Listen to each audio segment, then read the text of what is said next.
Welcome back, ladies and gentlemen. Today we have an epic guide on GALIO Preseason 11. This Colossus right here is a powerhouse, so strap in your seats, get ready. We're gonna master this Titan. You're gonna dominate mid lane. This video is for new and advanced players, so you should stick around because we will be covering everything that needs to be known on GALIO, going over builds and more. So smash that subscribe button and let's get right into it.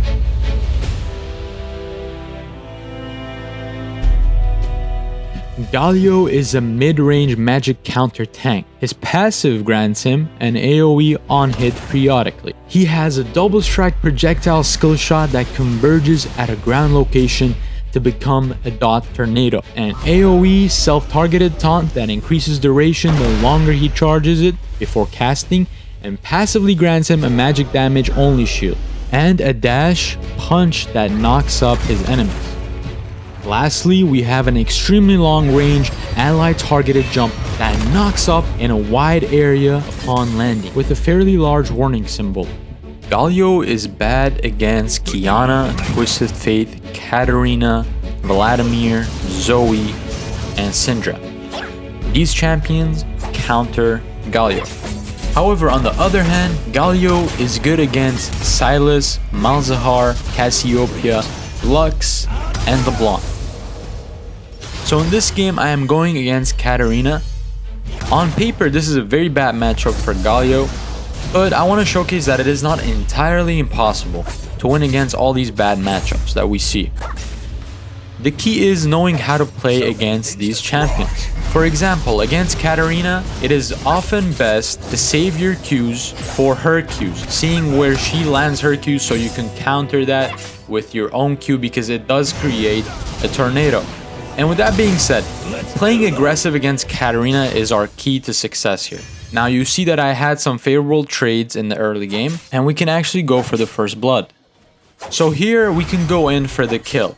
What we want to do is start with E, then W to taunt her, then use our ignite and Q to finish her off. And just like that, we get first blood. But it is important to know when you should go in with GALIO. Paying attention to your mana is very important because GALIO doesn't have that much mana in the early game. Always see if you have enough mana to do your combos.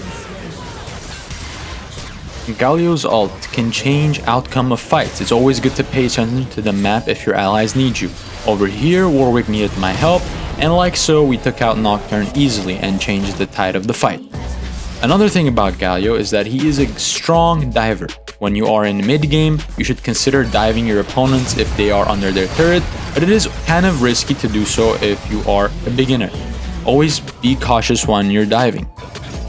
Another good thing about GALIO is that he is tanky and very good to feel for your AD carry.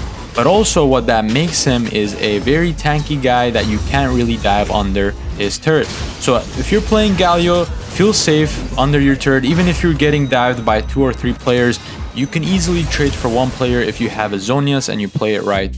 Up next, let's talk about one of the key features for GALIO, which is his zoning abilities. GALIO is easily able to divide up the enemy team into different parts during team fights, and that is a very important thing to do in League of Legends. For this example, in this clip, I ult and I instantly am dealing with 3 players on my own while my teammates kill Nocturne, so it gives us an advantage. Basically what zoning does is gives us advantage in team fights. Here we managed to win in the team fight. This is why GALIO is such a colossus, such a titan, because the enemies have to deal with you before they deal with your teammates. Since GALIO is such a titan, it is very easy to face check with him into bushes, into when there's a fog of war, especially when the enemy team is doing Baron, or you're in the jungle roaming. Worst thing that can happen is you eat away from your enemies when you are caught, or you suspiciously think there are people behind the bush. I don't suggest you check it. It is within reason that you do this move. Don't abuse it too much, but GALIO is a prime example of being in the fog of war and face checking. Another thing with GALIO is that going for objectives should be your main priority. You are a team player and team fighter. It's not a solo champion like Zoe, LeBlanc, where you are going to assassinate the AD carry, for example. That playstyle would be for mid laners such as Zed, LeBlanc, But for GALIO, you are mainly concerned about the macro game. meaning taking Baron, taking Dragon, taking Turret. It is also important to use Baron wisely when you're taking it as Galio. As a team, matter of fact, more on that in another video that I made talking about what you should do when you have Baron. And first thing you want to do is recall. Now after we recalled, we go for another objective here.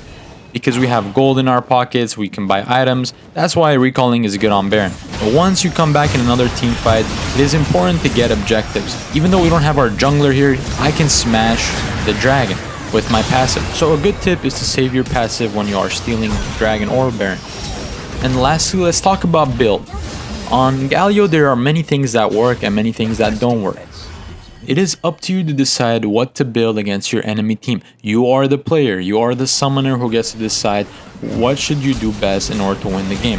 If the enemy team has heavy AP, then you should of course build AP resist. Spirit Visage, for example, can do good, but there are better options out there where you can pick that can also give you AP damage. These are some critical decisions as Galio you can make. There will be a part 2 on Galio, specifically touching on the builds and movement and whatnot across the game, which is more detailed. But for now, I hope you enjoyed this introductory video on Galio. I hope that was helpful for you. You can help me by liking this video and subscribing. Until then, stay tuned for Galio part 2.